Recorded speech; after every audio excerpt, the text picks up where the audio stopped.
Well, it's telling me that I have a weak connection, but here we are. So we'll understand if something changes and I go off screen here.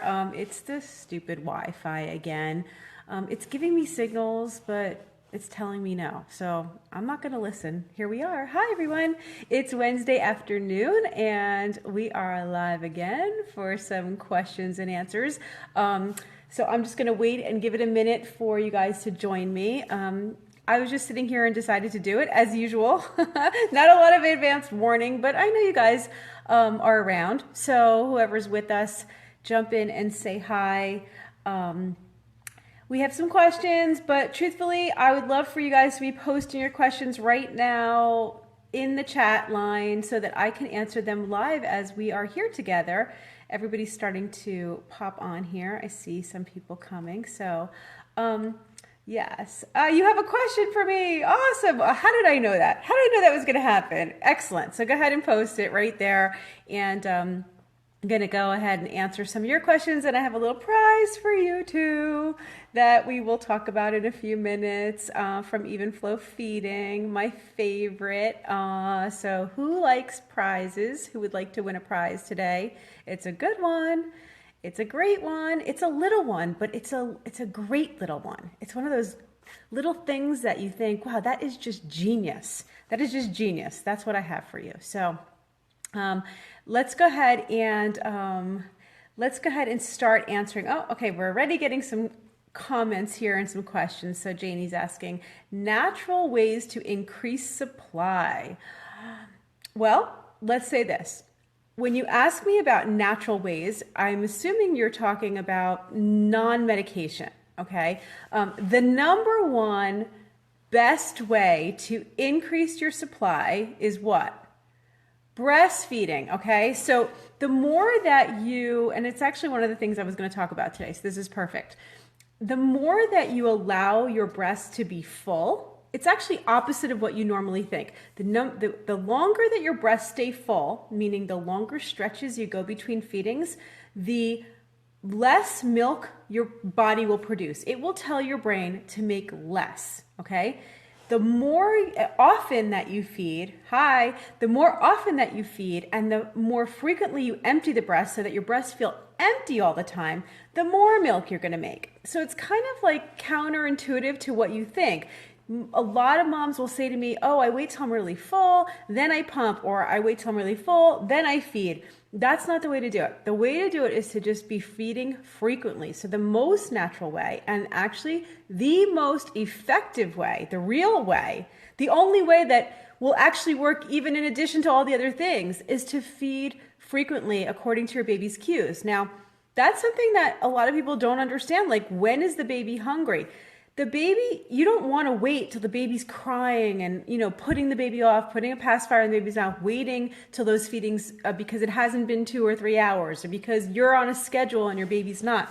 Breastfed babies, especially when they're young, need to eat frequently. That's something that's very specific to our species. We actually make milk that is meant to be digested really quickly. It's got it's got the highest lactose of any milk of any mammal, okay, is human milk.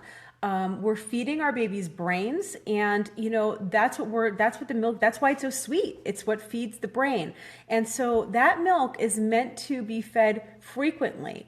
That's because we are a carrying species, okay? There are different kinds of mammals. Some mammals they walk around and they forage for it, and their babies are, off to the side. They may not need to feed. Their breast milk is different. They may not need to feed for 8-12 hours. Others are nesting, where they go out to get food and then they come back and maybe they eat every 6 hours. Some are followers, and kind of animals. I'm talking about horses and other mammals, okay? But as a species, humans are a carrying species that's meant to hold our babies and feed frequently where there's a lot of access to the breast. That's how our breast milk is made. That's how it's meant to be. And yes, I know that can be difficult, but it's not always like that. That's, that's the beginning. That's when they're real small. And, through that first year, you want to feed frequently. So I think that might not have been what you were trying to get out of me, which is a natural way to increase supply, but it is really the most effective and the most natural. Okay, so now you're feeding frequently, and we've gotten that out of the way. We know that's not the problem. You're asking me what are some other natural ways to increase your supply? Obviously, more stimulation to the breast. So if you were pumping, doing a little pumping, maybe an hour after the feeding. And I don't mean like, lots and lots of pumping, but you feed the baby and then maybe an hour later, you pump for a little bit, get a half an ounce out. You do that consistently, that's going to start increasing your supply. There's also supplements that you can take that can also increase your supply. And those are like fenugreek and blessed thistle. There's different herbs that you can take. Now, the question is, and I think this was Janie, now that I've talked so much, I can't remember. Sorry, Janie. Yeah, Janie. The question is, why are you trying to increase your supply? Make sure that you're not trying to make more than what your baby actually needs, unless you're planning to store some and you need to, have a little bit of a freezer supply, or you're planning to donate some, because truthfully, what you need is what your baby eats. And so making more than that can actually cause problems too. So be careful. Okay. Hopefully that answered your question. I know that answered your question. It might not be what you were thinking, but hopefully it will. Okay. And Katrina's asking, what if you have oversupply? Okay. So oversupply, like I was just saying, good question, Katrina. Oversupply can be more of an issue sometimes than a slight undersupply where you just feed a little more frequently. Okay. Oversupply can cause so many different problems with the baby and with yourself. What we're talking about is making more milk than your baby's actually eating, whether that's just because genetically you do that or because you did a lot of pumping and so therefore you're just making a lot more. What you need to do is, here are some of the issues that can happen with oversupply. Oversupply, you'll see in babies, they'll be gagging and choking lots of times on the milk because your letdown may be a lot stronger and heavier, more than they can handle. You can have a baby that's really gassy because what they're getting is a lot of foremilk, a lot of that watery, thin milk, low-fat milk that's in the beginning of the feeding.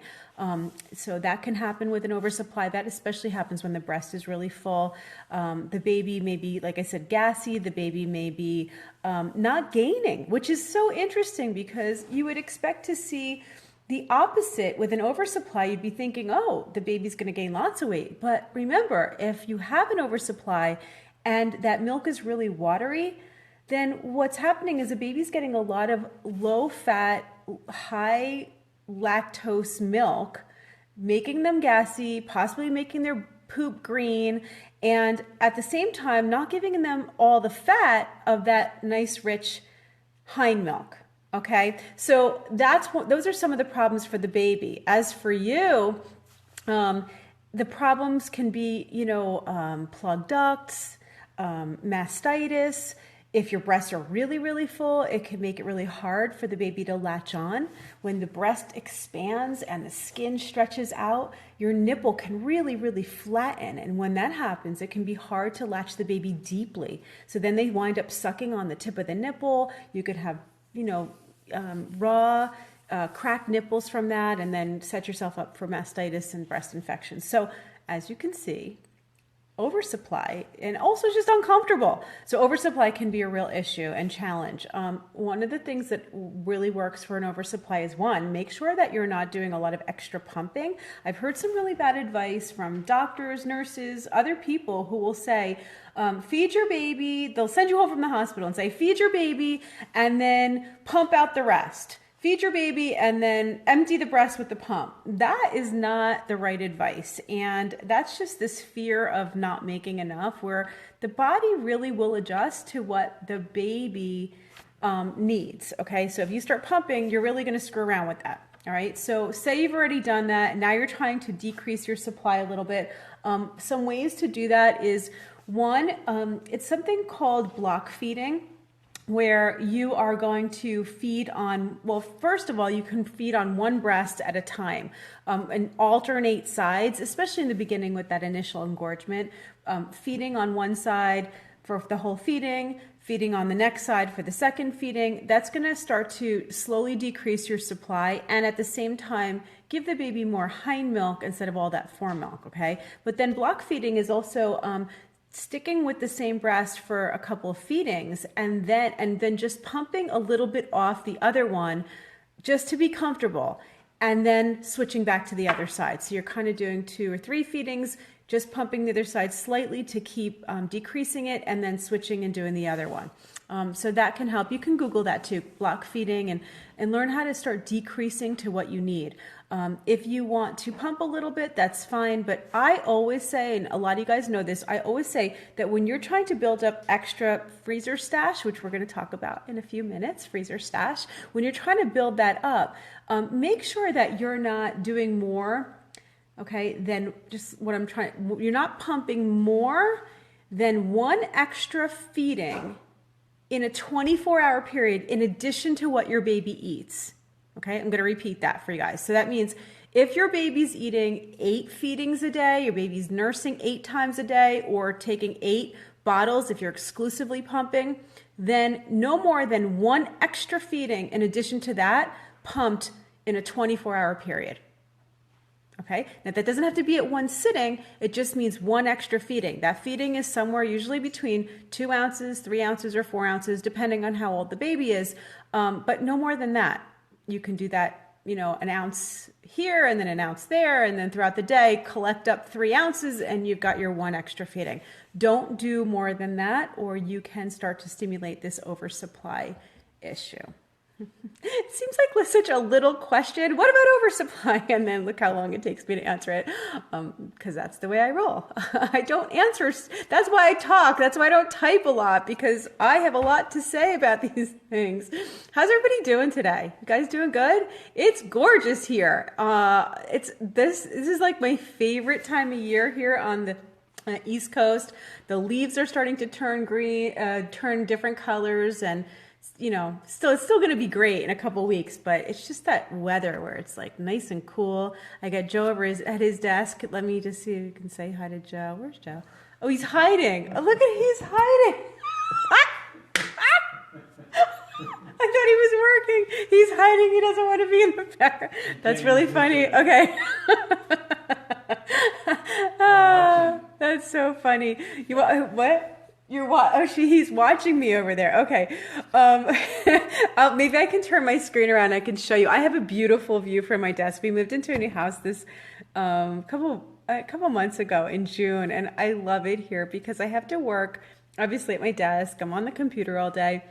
I'm writing. I'm doing all these things, but I get to feel like I'm outside. So I'm going to give you a quick look at my view here. It's really nice. Wait, let's see.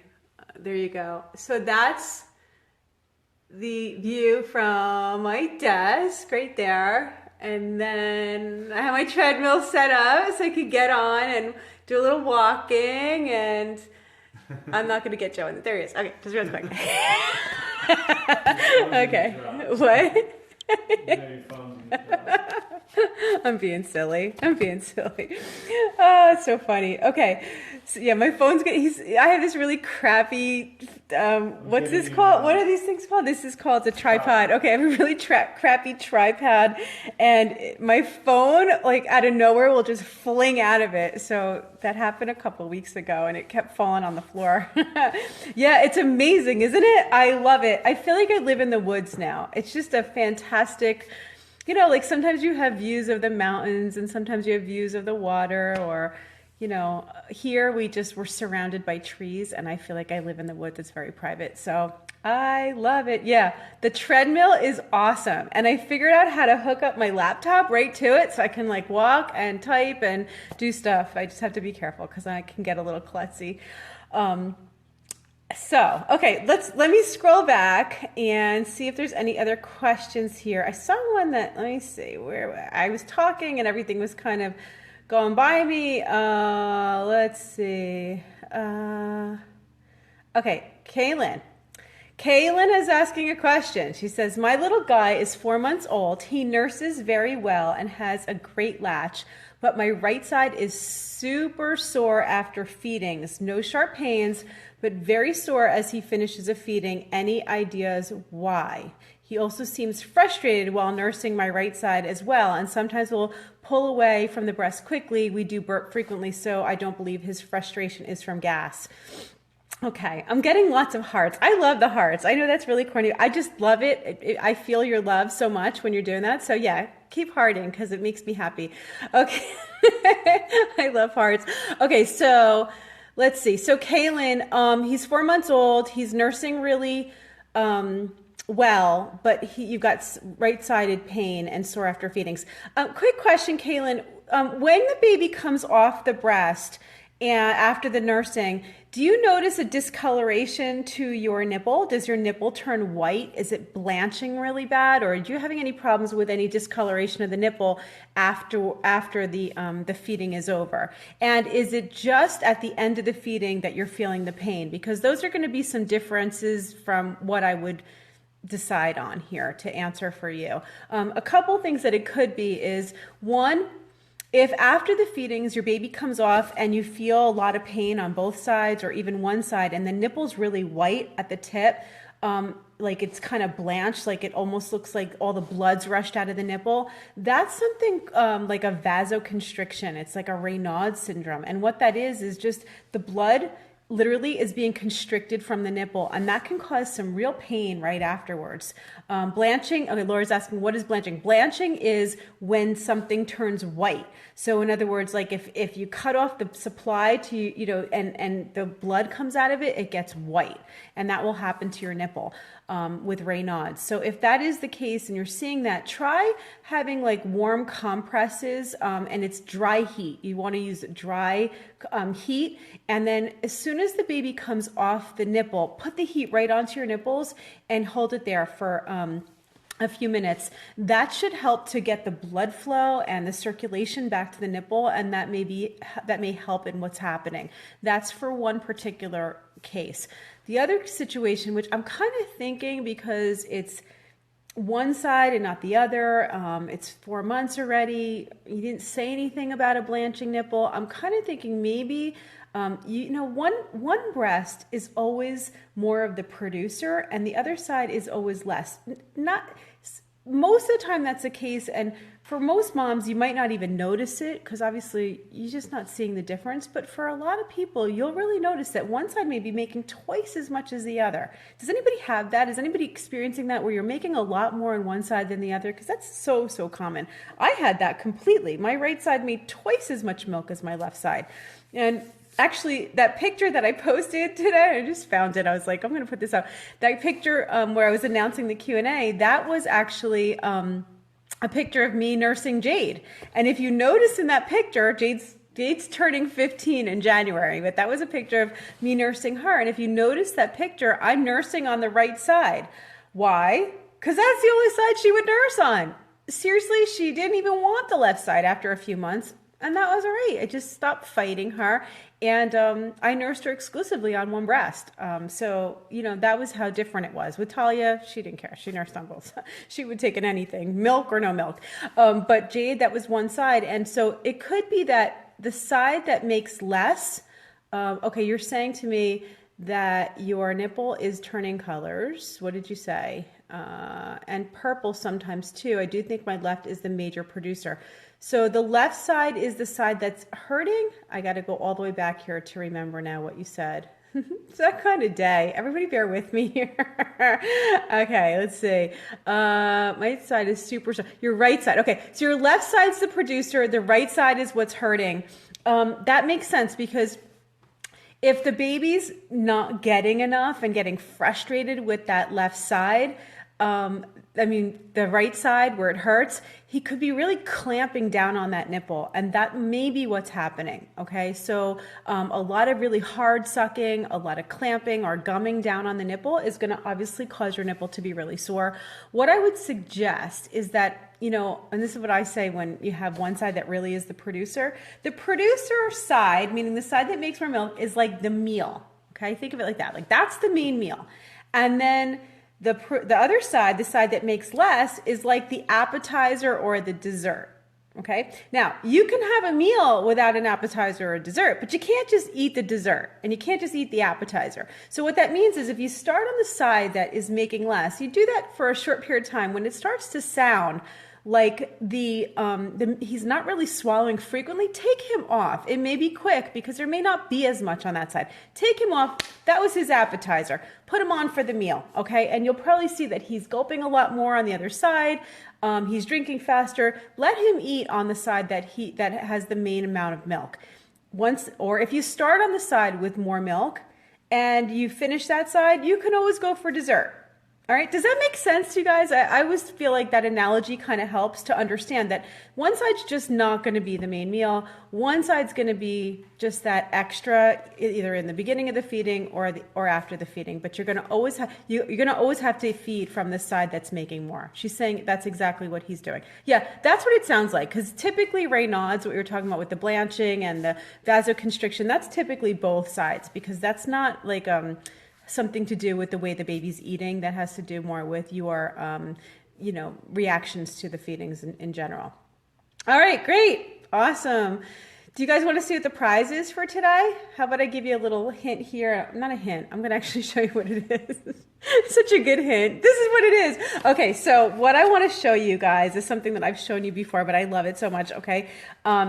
These are the even flow feeding milk storage bag adapters. Who's seen these before? Okay, for pumping milk into right into the bag, right from your pump. Have you guys seen these before? I've shown you them quite often, but I love them. When I talk about like something little and genius, such a wonderful product. Okay, let me show you. So this is what it looks like. First of all, they come 2 in a pack. Okay, has anybody used these? Has anybody used these before? Okay, anybody who's used them, just go ahead and say, because I want to hear from you. I love these things, okay? Just so smart and so clever, and you have them and they're amazing. Yeah, they are amazing. So this is how it works. Okay, so you've got your freezer bag, okay? When you're pumping breast milk, you're always pumping into a freezer bag, okay? If you've never seen them, pay attention. These are great. So here are the freezer bags. These are the even flow feeding freezer bags, which are also great. Joe, you can tell me, do you guys see that backwards or forwards? You see it regular. Okay, so Jamie and I were talking about this when he was here for the Q&A with me, and we were like talking about how sometimes it shows up backwards and sometimes it does. Right now, I'm seeing it backwards, which means that you guys are probably seeing it the right way. See how it has these cute little sayings? This one says, 1 day at a time, mommy. 1 day at a time, okay? All right, so these are great bags. They have wonderful gussets at the bottom, so when you fill them, they stand up, okay? They have great measures on, they have little measuring on the side. They have a little thing for you to write on. And then they have the spout where you can tear this off and it makes it easy to pour, okay? They're all sealed really well. And they're fantastic. The material, they use a lot less plastic in their material. This is a special material that's used by the military, and what it does is it freezes really much quicker and it thaws much quicker. So it does feel a little bit different than what you're used to in freezer bags, but they're great. Okay, so now say you're going ahead and you want to pump. I have to sit up a little bit more so you can see what I'm doing. Sorry. Okay, so you go ahead and you want to pump. Let me show you. So this is here, the flange from a pump, right? What you do is you take this off, just like this. Yeah, see, there's so much time less spent on washing stuff. You put this right onto here. It just screws right on. So that's really secure. Unlike some of the other ones that you'll see where there's hooks, and I've used those before, and I've heard from some of you guys where you've used them and it spills your milk, and like the last thing you want to do is take a chance while you're sitting there pumping that your milk gets spilled. So you go ahead and you screw this on. This is nice and secure. And then you take your bag and you open it up without touching the inside, okay, without touching the inside. And you take this and you just squeeze these little things. I don't know if you can see me doing it. You squeeze these little things and you stick it right down in here, okay? And then you clip it on like that. Now these little clips have like little teeth on them. I think you could see it. They have little teeth. They hold really tight. This is strong, okay? Really strong. So when you go ahead and you go pumping with this, you're gonna pump, right? Put this up like that, okay? And you're gonna pump right into the bag itself, right into the bag, okay? Then when you're done pumping, all the milk's gonna be in here. You literally just go like that and release. You see how easy that is? So it's super simple, and then you can just close your bags and you're done. Love it. I love these things. These are fantastic. It makes it so much easier, especially if you're going to be storing some extra milk. A lot of moms will take these right to work with them. You'll pump right into your bags at work. Again, like someone said, it'll be so much easier than having to wash all your bottles and reuse them. You leave your bottles at home for your baby to eat out of, and you just bring back the milk in bags. It also takes up a lot less room when you freeze them in bags.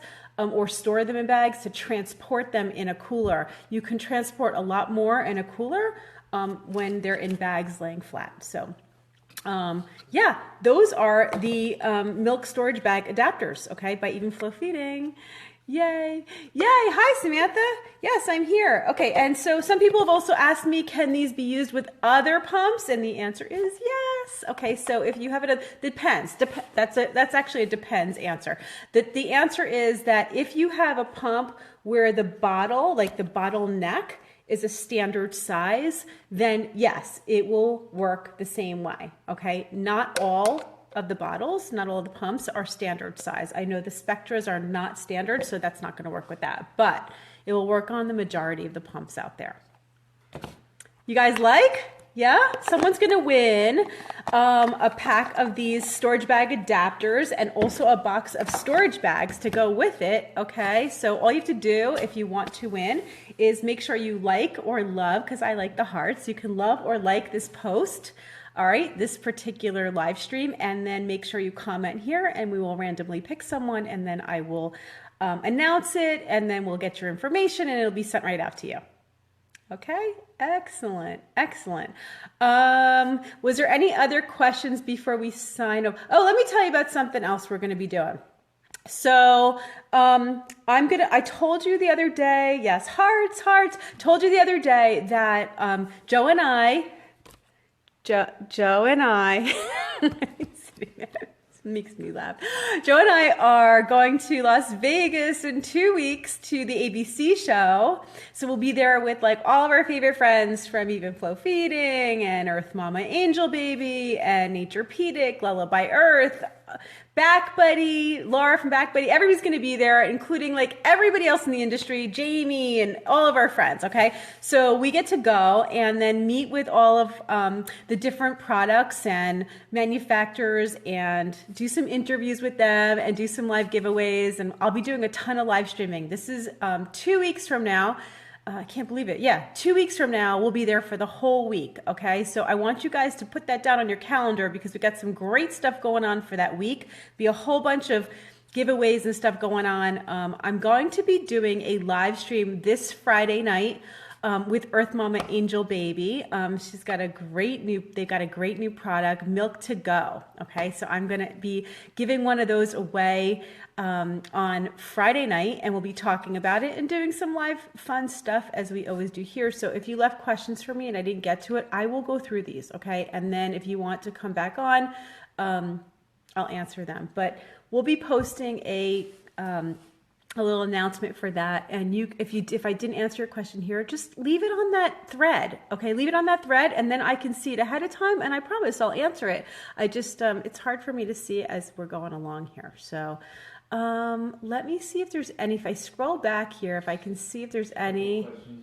There were some questions earlier. I saw that too. Okay, let's see. Christy's asking, she had weight loss surgery. After waiting until it's okay to get pregnant, how would me having the surgery affect breastfeeding? Okay, good question. You're not the only one who's asked me that question after bariatric surgery. That's, weight loss surgery. It can affect your breastfeeding in the sense that Just the way that you need to be working with a nutritionist. Your B vitamins might be, your B absorption might be affected by that, Christy. So you want to make sure, I'm sure you're dealing with your nutritionist on that, but if you're not getting enough B, that will be deficient in your breast milk as well. So that also goes for anybody who's a vegetarian too. Make sure that you're getting enough B vitamin and your B6 and your B12. It's actually B12. So make sure that that's what you're talking to your nutritionist about. All right. Other than that, I can't really see a problem other than, it depends on how much weight you've lost. I'm assuming that during the pregnancy, you were able to put on some of the weight. You have some fat stores. As long as you have some and you're eating well, it should be fine. It's B12. I'm sorry. It's B12. I think she's saying which B? B12. Are you working with a nutritionist, Samantha? Are you working with a nutritionist? Are you dealing with your, yes. Okay, thanks. So she's got it. Yeah, that's probably one of the biggest things I could think of when it comes B6 and B12. Yep. Okay, great. Excellent. Okay. So, what time Friday night? I think we're going to do 9 p.m. Friday night. Last week we did 10 and it was really late and people were like, I'm falling asleep. So we're going to do 9. We'll be doing 9 p.m. on Friday night. That's 9 Eastern. Okay. I'm in New Jersey, so that's Eastern. And so put that down. I'm going to be announcing it soon. So you'll have a little place to put your comments and your questions. Okay. And then we're going to be doing a really great giveaway with Earth Mama. We'll be doing one this week. We'll be doing one next week. And then a big grand prize at ABC the week after with them. So just so happy to be working with them again. Love them. So we'll be doing that. Okay. Your surgeon's office are clueless. Yeah, that's why you need a good nutritionist. Okay. The main thing is to make sure that you're healthy. Okay. That if you're deficient in anything, then that could affect what's going into the milk. All right. Do we have time for one more question? I feel like we do, but let's see. What? To the bottom? Let's see. What? Super gassy? Super gassy? All right, let me see. Okay. Joe's saying Meg. Meg here at the bottom. Great name, Meg Ryan. Love that. Okay. Meg Ryan saying, my 3-week-old is super gassy. It impacts her sleep terribly. She doesn't spit up. Don't think it's GERD. Is there anything I can do? Well, as a matter of fact, yes, there's a couple things that can be making your 3-week-old super gassy. If you ask me at 3 weeks old, what would be the main thing I'd be thinking about?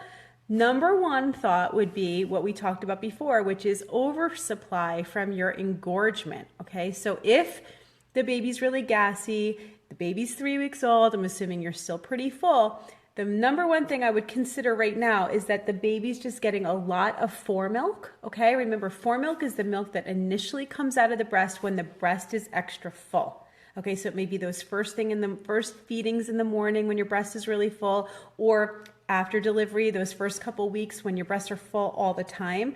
You're feeding the baby a lot of formilk, which has a lot of lactose in it, which is good. That's what we want the baby to get, is lactose. That's what feeds their brains, okay? But you need fat to digest that, and that watery milk, there I am. Okay, so we're gonna have to hurry up because I think it's kicking me off. So I would say that the best thing to do is go back to the beginning of the video here. I was talking about block feeding. I was talking about just sticking to one side. It's really very simple. Just stick to one side right now. Finish the whole feeding. There's enough milk on the one side to do the whole feeding. So do the right side for one feeding, then the next feeding, switch and do the left side, okay? That way the baby is getting more of the hind milk and less of the foremilk. It could just be an imbalance between the two that's happened. It's very normal in the beginning because you're so full. The fact that she's not spitting up, there's nothing other than that that's probably happening. It could be what you're eating, like it could be a dairy intolerance, but this early on, I would try that before I would assume that you need to cut foods out. If you do need to cut any foods out, then the first thing to think about is your dairy, okay? But that's a whole other conversation that maybe we can talk about on Friday night, where we cut out dairy because cow's milk protein is not the same protein that's in human milk, and so many babies have a really hard time digesting that. Yes, and she's saying burping maybe, and that was the last thing. So number 3, okay, so it's hind milk, fore milk imbalance. It could be, burping as well, and it could be cow's milk. Those are the 3 things that would tell me, really indicate more of a gassy baby. The burping is also very important. You do need to burp frequently, and especially if you're really full and the baby's gulping really hard, then it could be that you're not burping enough. That little tiny air bubble that the baby swallows that's not coming up, and then you're putting more milk in because they're uncomfortable, so they keep on sucking, and then they just keep on drinking more milk. That little bubble has to go all the way through their body. It takes a couple of hours to get out and come out the other side, okay? You want it to come up, not through, okay? Because if it's coming through, it's gonna hurt. So I'm going to teach you guys how to burp. We are working on a video right now because there's a special way that I burp babies, and nobody teaches it. Nobody knows it. So I'm going to teach you guys. We're going to do a video. I'm going to find a baby. I need a baby to do this with so that we can actually show you the real deal, okay? But burping frequently is super important. Like even taking the baby off during the feeding several times if needed. I've worked with parents who I'm like, you need to keep taking them as soon as the baby starts to look like they're struggling or pulling or moving around during the feeding. It's usually because they swallowed an air bubble. So there you go. Okay, fantastic. Well, I think I'm going to go now. I've got some work to do, and I'm so happy to see all you guys. And make sure that you liked or loved this post and that you left your comment so that I can go ahead and pick a winner a little bit later this afternoon, okay? And so I'll see you guys on Friday. Anybody going to join me Friday night? Who's coming Friday night? Who's joining me? I'd like to know. You're going to leave me questions so we have a lot to talk about? Post them ahead of time. It makes it so much easier for me. I have a hard time talking. I'm talking and reading, like people who can't do that, So I need you to post ahead of time so that I can see them. That way I can get to them. Yeah, you have a great day too. I love you guys so much. You'll be with me? All right, awesome. Great. I'll see you Friday night. Have a great week. I'll talk to you soon. Mwah. Bye.